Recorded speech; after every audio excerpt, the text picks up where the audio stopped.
السلام علیکم ورحمۃ اللہ، بسم اللہ والصلاۃ والسلام علی رسول اللہ۔ سوال آگے کہ کاروبار کو نظر لگ سکتی ہے، اگر لگ جائے تو کیا کریں؟ میرے عزیز، نظر تو کسی چیز کو بھی لگ سکتی ہے۔ اس کا بہترین طریقہ یہ ہے کہ کچھ چیزوں کا خیال کریں۔ سب سے پہلے اللہ تعالیٰ کے ذکر کا، اللہ تعالیٰ کے حقوق کا خیال رکھیں۔ دوسری چیز یہ ہے کہ غیر ضروری نمود و نمائش سے بچنے کی کوشش کریں۔ تیسری چیز فرضی اور نفلی صدقات یعنی زکوٰۃ اور صدقات جو ہیں اس کا خیال رکھیں۔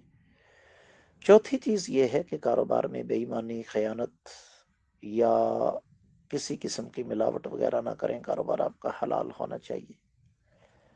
اور اس کے ساتھ ساتھ اس بات کا بھی خصوصی طور پر خیال رکھیں کہ ہمیشہ اللہ تعالیٰ کے ساتھ اپنا تعلق مضبوط رکھیں، تو اللہ تعالیٰ بہتری کریں۔